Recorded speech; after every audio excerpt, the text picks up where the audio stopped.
Hi, welcome to HardReset.Info channel, dear viewers. In front of me, Canon Pixma MG5700 series, and now I'm gonna show you how to change the attachment, how to change the inks on this printer. So it's very easy to do.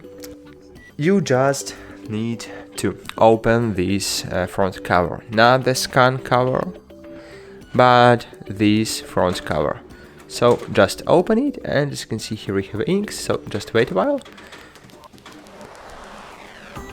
And as you can see, inks tray has opened, and here as you can see we have inks. Here we have just black ink.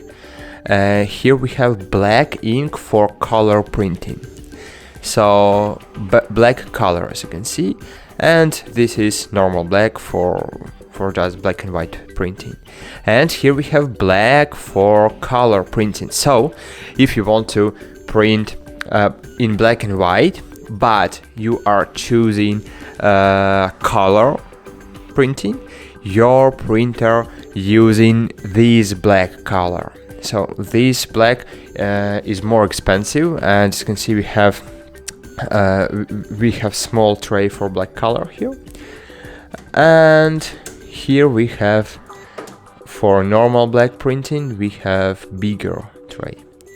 So as you can see, it's very easy to change it. So as you can see, you just need if you need to change one of these trays, you will see that lamp is blinking in this toner, in this ink.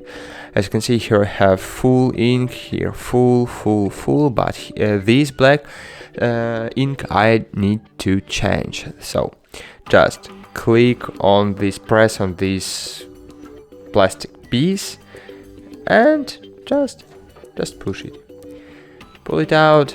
And as you can see here we have this black tray we need to change, and then you just need to put inside new ink.